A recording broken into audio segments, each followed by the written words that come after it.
love to make a deal, but they're not ready to make the right deal, in my opinion. Yeah, we have total control of that entire region having to do with the Strait of Hormuz. They have no money, they have no Navy, they have no Air Force. Iran deal के लिए बेताब है मगर दुरुस्त माहिदे के लिए अभी तैयार नहीं। अमेरिकी सदर का दावा, कहा आपने हॉर्मुज समेत खित्ते में हमारा मुकम्मल कंट्रोल है। ईरान के पास अब पैसा नहीं रहा, वो पुलिस और फौज की तनख्वाहें नहीं दे रहा, उनकी नेवी और फजाइया खत्म हो चुकी। ईरानी सदर ने अमेरिका के साथ जंग खत्म करने की हिमायत कर दी। तेहरान में तकरीब से खिताब करते हुए मसूद पज़ेश्कियान ने कहा कि इस वक्त ईरान एक मजबूत और बावकार पोजीशन में है। दुनिया हमारी फतह तस्लीम कर रही है, बेहतर है जंग खत्म कर दी जाए, मजबूत पोजीशन का फायदा उठाते हुए मुज़ाकरात किए जाएं।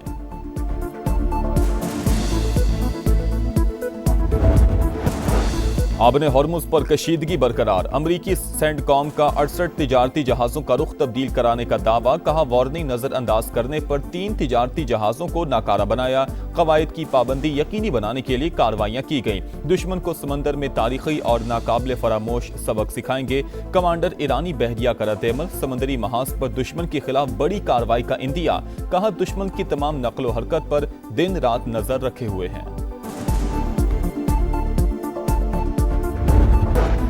इसराइली आबादकारी फलस्तीनी रियासत के क़याम की राह में रुकावट, पाकिस्तान समेत 8 इस्लामी ममालिक ने इसराइल की गैर कानूनी आबादकारी पॉलिसी मुस्तरद कर दी। वज़ीर ख़ारजा का मुश्तरका बयान जारी, अक़वाम मुत्तहिदा का मगरबी किनारे में फ़लस्तीनियों की शहादत पर इज़हार तशवीश, फ़लस्तीनियों के तहफ़्फ़ुज़ और ज़िम्मेदारों के एहतसाब का मुतालबा। रवां साल इसराइली आबादकारों के हमलों में 22 फ़लस्तीनी शहीद हुए। सोमालिया के करीब बहरी कज़ाकों के हाथों ऑयल टैंकर का इकवा, 17 रुकनी अमले में 10 पाकिस्तानी भी शामिल, 4 माह गुजर गए। यरगमाल पाकिस्तानियों के अहले खाना प्यारों की रिहाई के मुंतज़िर, हुकूमत से फौरी इक़दामात का मुतालबा। समा मुतासरीन की आवाज़ बन गया, मामला भरपूर अंदाज में उजागर किया। बच्चे शदीद सदमे से 2-4 हैं। वज़ीर आज़म और फील्ड मार्शल शौहर को रिहाई दिलवाएं, सेकंड इंजीनियर यूसुफ हुसैन की अहलिया की अपील।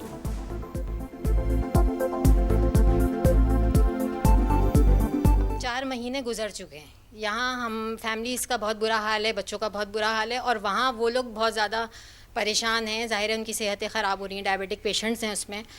और मेरे हस्बैंड की भी तबीयत, जो बात उन्होंने की तो उससे मुझे अंदाज़ा हुआ है कि उनकी कंडीशन भी सही नहीं है। ये कहना कि बलूचिस्तान के मसाइल नहीं हैं, बिल्कुल मसाइल हैं। मसाइल को हल करने का तरीका क्या है?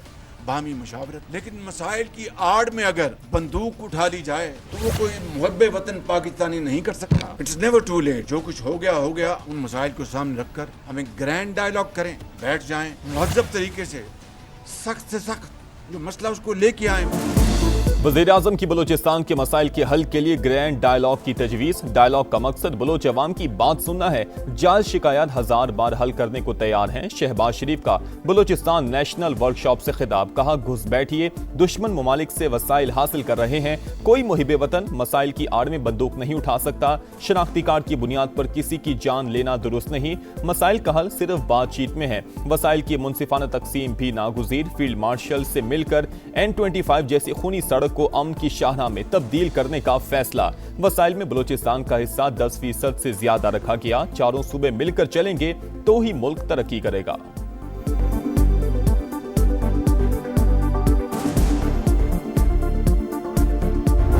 हमने इस उसूल पर इत्तेफाक किया है कि पार्लियामेंट के अंदर एक जॉइंट अपोजिशन होनी चाहिए, ताकि पार्लियामेंट के अंदर की बिजनेस में हमारी एक मुश्तरका हिकमत अमली हो, ताकि अपोजिशन एक मुअस्सर किरदार अदा कर सके।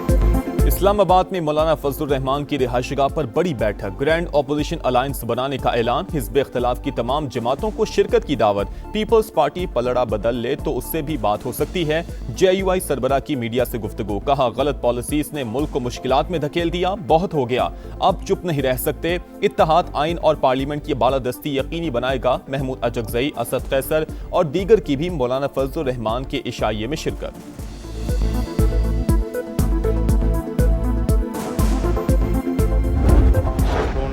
रखना और उसके टेस्ट वगैरह करना यह कानून की मुताबिक सुप्रीम कोर्ट के ऑर्डर के मुताबिक होना लाजिम था। जो कुछ हुआ इसकी तवक्को नहीं थी। जो हमें बताया गया था कि इस पे अमल दरामद होगा, सुप्रीम कोर्ट के ऑर्डर की वायलेशन हुई है। बानी पीटीआई का शिफा अस्पताल की बजाय पिम्स में तिब्बी मुआयना, तहरीक इंसाफ का हुकूमत पर तौहीन अदालत का इल्जाम। सुप्रीम कोर्ट के हुक्म के मुताबिक बानी को शिफा अस्पताल मुंतकिल करना था, मगर ऐसा नहीं हुआ। कोई है जो नहीं चाहता कि मसाइल का हल निकले, तालियां ऐसे नहीं बजती, मुज़ाकरात इस तरह नहीं होते। बैरिस्टर गौहर की पार्लियामेंट हाउस के बाहर गुफ्तगू, ऐवान में इजहार ख्याल के दौरान भी हुकूमत पर तनकीद। आपको अपने स्टाइल की जमहूरियत मुबारक हो, अब हमारे लिए आपके साथ असम्बली में रहना मुमकिन नहीं होगा। चेयरमैन तहरीक इंसाफ की धमकी, ऑपोजिशन की मुश्तरका पार्लिमानी पार्टी का तौहीन अदालत की कार्रवाई के लिए सुप्रीम कोर्ट से रुजू करने पर इत्तफाक।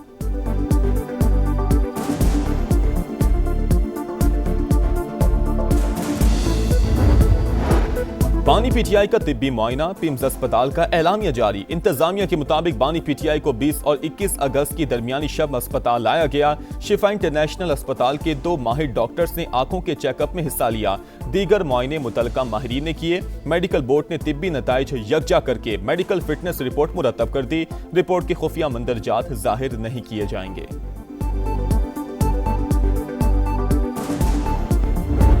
उनकी सेहत को खुदा न खास्ता कोई ख़तरा लाहक नहीं है। ब्लड प्रेशर की उनको थोड़ी बहुत शिकायत है, उनको ब्लड प्रेशर की दवाई जो है उस पे लगा दिया गया है। गैर ज़रूरी तौर पे उनकी सेहत को इशू बनाना जो है, मैं समझता हूँ, मैं लफ्ज़ नहीं इस्तेमाल करना, लेकिन ये पॉलिटिकल डिसऑनेस्टी होगी।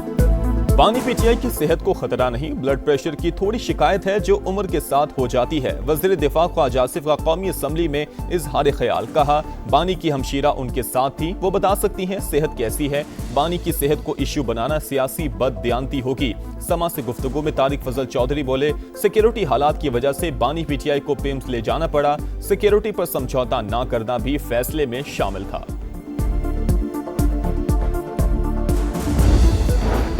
बानी पीटीआई की शिफा अस्पताल मुंतकिली का हुक्म, हुकूमत फिर अदालत पहुंच गई। सुप्रीम कोर्ट में नजर सानी दरखास्त दोबारा दायर। एक कैदी को प्राइवेट अस्पताल मुंतकिल करना क्रिमिनल जस्टिस सिस्टम स्कीम को डिस्टर्ब करेगा। दीगर कैदी भी जेल रूल्स के खिलाफ ऐसे ही बर्ताव का मुतालबा करेंगे। बानी की मुंतकिली का हुक्म वापस ना लिया गया तो फ्लड गेट खुल जाएगा। दरखास्त का मतन, इस केस में डिस्ट्रिक्ट इलेक्शन कमिश्नर भी फरीक था। सुप्रीम कोर्ट ने कार्रवाई के दौरान इस बात का नोटिस ही नहीं लिया। हुकूमत का मौकिफ।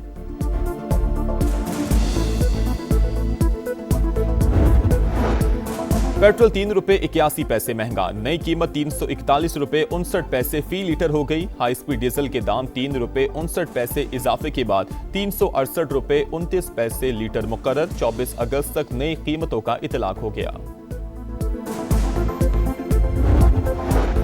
हुक्मरान सुन लें, पेट्रोलियम लेवी खत्म ना की गई तो अवामी रेला कोई नहीं रोक सकेगा। बिजली के बिलों में फिक्स चार्जेस लगाकर अरबों रुपए की वसूली भी अशराफिया की बदमाशी है।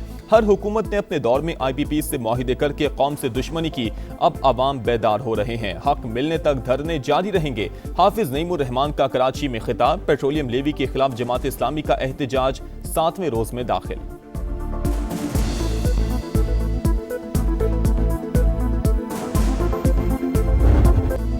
पाकिस्तान और बलूचिस्तान का हाल और मुस्तकबिल एक दूसरे से जुड़ा है और हमेशा एक रहेगा। दुश्मन रियासत और अवाम के दरमियान खलीज पैदा करने की कोशिश में मसरूफ इज्तिमाई अज़्म और फैसला कुन रद्द अमल से नापाक अज़ाइम नाकाम बनाएंगे। फील्ड मार्शल आसिम मुनीर का 2 टोक पैगाम। अमायदीन और सियासी क़यादत से मुलाकात में सिपा सलार ने कहा कि बलूचिस्तान की तकदीर सिर्फ बलूचिस्तान के अवाम के हाथ में है। सूबा बासलाहियत, बाहिम्मत और मुहिब वतन लोगों का मस्किन, नौजवानों में भी सलाहियतों की कोई कमी नहीं। उन्हें बाइख्तियार बनाकर कौमी तरक्की में किरदार का मौका देना पायदार तरक्की के लिए नागुज़ीर है।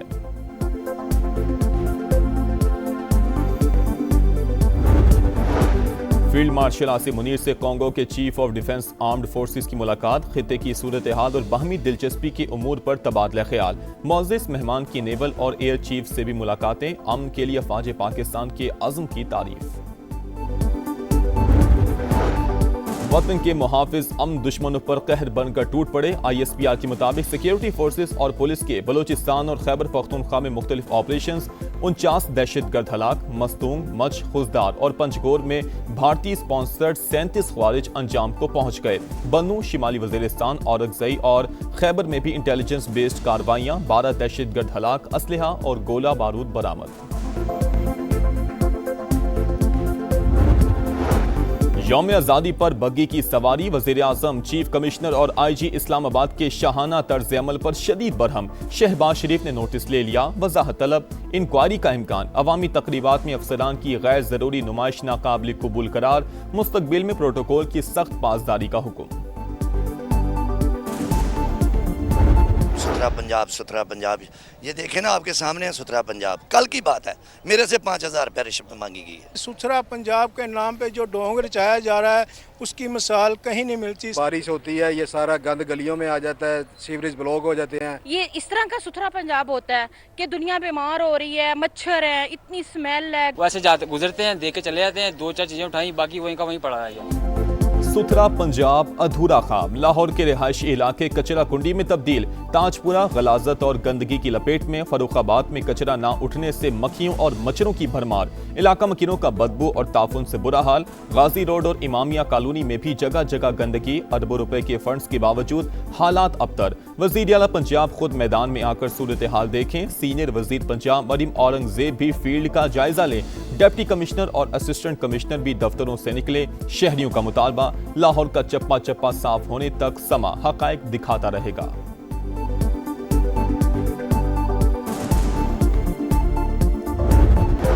इस्लामाबाद और रावलपिंडी के मुख्तलिफ इलाकों में मूसलाधार बारिश। G8, G11, फैजाबाद और 6 रोड पर बादल बरसे। रावलपिंडी में बारिश के बाद नशेबी इलाके फिर डूब गए। गुजरात और गिरदनवाब में भी तेज बारिश। मुतादिद इलाके पहले ही अर्बन फ्लडिंग का शिकार। मजीद नशेबी इलाके ज़ेरे आब आने का खदशा। लाहौर में बड़ा डिजिटल बैंकिंग फ्रॉड। निजी बैंक के 170 से ज्यादा सार्फिन का डाटा लीक। मुलजिमान ने 5 अफराद के अकाउंट से 1.5 करोड़ रुपए निकलवा लिए। बैंक अफसर समेत 3 रुकनी गैंग गिरफ्तार।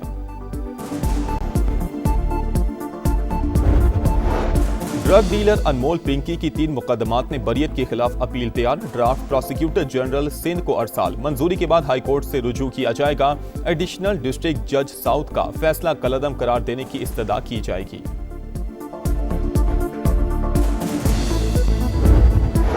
सिंध में रेबीज से एक और हलाकत। कराची के जिना अस्पताल में 11 साल का अबू बकर इंतकाल कर गया। अस्पताल हुकाम के मुताबिक बच्चे को 2 माह पहले कुत्ते ने काटा था। एंटी रेबीज वैक्सीन भी लगाई गई थी। सूबे में रवां साल रेबीज से अमवात की तादाद 22 हो गई।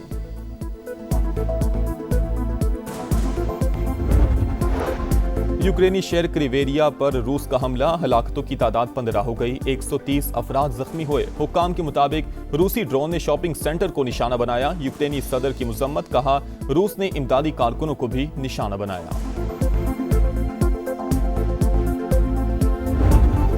पाकिस्तान को लीड्स में इबरतनाक शिकस्त। कौमी टीम इंग्लैंड के खिलाफ पहला ही टेस्ट 1 इनिंग्स और 103 रन से हार गई। दूसरी इनिंग्स में भी कौमी बैटिंग लाइन रेत की दीवार साबित। ओपनर चले ना मिडल ऑर्डर। पूरी टीम सिर्फ 135 रन पर ढेर। इमामुल हक 0, अजान अवैस 9, अब्दुल्ला शफीक 15, सऊद शकील 14, शान मसूद 29 और सलमान आगा 4 रन बना सके। मोहम्मद रिजवान 41 रन बनाकर टॉप स्कोरर। रॉबिन्सन और टंग की 8 विकेटें। इंग्लैंड को सीरीज में 1-0 की बढ़तरी। आपका सलमान अली आगा और आपके विकेट कीपर साहब जी, आई थिंक मुझे तो बहुत अफसोस हुआ है। जब हारना ही है, आपने इस तरह की क्रिकेट खेलनी है, बाहर कर दें इनको। मुझे बाबर आजम या कोई भी थिंक टैंक आपस में बैठा हुआ नजर नहीं आया। सो इश्यूज तो हैं। 50 साल की बदतरीन पाकिस्तानी टीम। बरतानवी मीडिया ने भी आईना दिखा दिया। इंग्लैंड का सामना ऐसी टीम से है जिसका हर शोबा तबाहाल है। फास्ट बॉलिंग का मयार और रफ्तार भी जवाल का शिकार। मेजबान बैटर्स बगैर किसी मुजाहमत के रन्स बनाते रहे। पाकिस्तानी फील्डिंग भी इंतहाई नाकिस करा।